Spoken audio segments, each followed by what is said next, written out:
personalisering og tilpasning af beskrivelser. Personalisering og tilpasning af beskrivelser er en af de emner, som vi vil gå igennem her, hvor vi egentlig kigger på, hvordan skal jeg personalisere mine ting op imod mine forbrugere.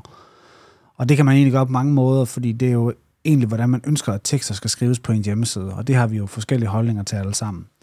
Jeg har taget et eksempel på et batteri til Makita, som jeg har kopieret ind i ChatGPT. Sådan der. Og så har jeg skrevet, at den skal skrive en produktbeskrivelse henvendt til håndværkere baseret på dette Makita-batteri.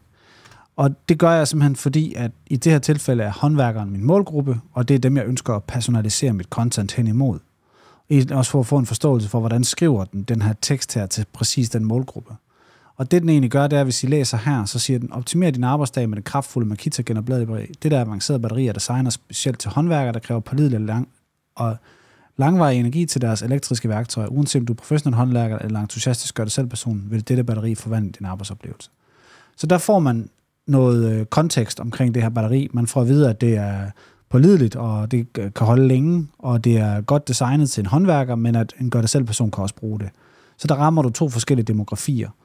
Og det, jeg bare synes, der er vigtigt, det er, at når man er inde i det her personalisering og tilpasning af tekster, så er det vigtigt at kigge på, hvad er det for en profil, man har, og hvordan ønsker man, at ens profil ligesom skal nå ud til folk. Så det kan man gøre på den her måde her.